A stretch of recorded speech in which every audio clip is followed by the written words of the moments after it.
जय श्री सीताराम। बोलो श्यावर रामचंद्र भगवान की जय। जय श्री सीताराम। यही विधि कहीं कहीं बचन प्रिय ले ही नयन भरी नीर किमि चली हही मारग अगाम सुठी सुकुमार शरीर। इस प्रकार प्रिय वचन कह कह कर सब नेत्रों में प्रेमाश्रुओं का जल भर लेते हैं और कहते हैं कि ये अत्यंत सुकुमार शरीर वाले दुर्गम कठिन मार्ग में कैसे चलेंगे। नारी स्नेह विकल बस होही जकई सांझ समय जन सोही मृदु पद कमल कठिन मगु जानी कह बरी हृदय कही बरबानी।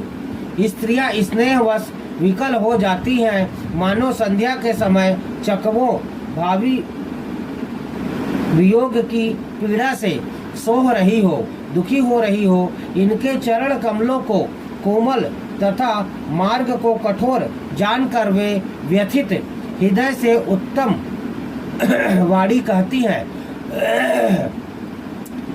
पर सत मृदुल चरण अरु नारे सकुचति मही जिमि हृदय हमारे।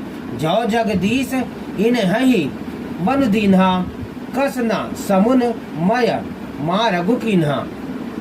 इनके कोमल और लाल लाल चरणों तलवों को छूते ही पृथ्वी वैसी ही सकुचा जाती है जैसे हमारे हृदय सकुचा रहे हैं। जगदीश्वर ने यदि इन्हें वनवास ही दिया तो सारे रास्ते को पुष्पमय क्यों नहीं बना दिया।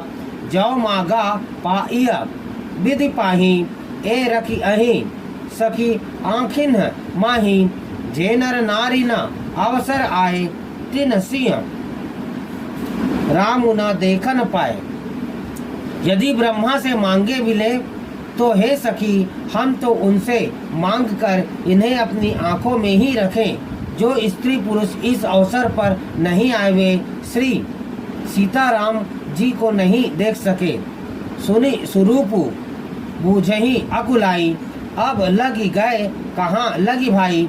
समरथ धाई बिलो कहीं जाई प्रमुदित फिर ही जन्म फल पाई।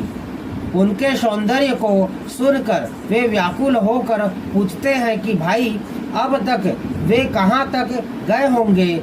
और जो समर्थ है वे दौड़ते हुए जाकर उनके दर्शन कर लेते हैं और जन्म का परम फल पाकर विशेष आनंदित होकर लौटते हैं। बोलो सियावर रामचंद्र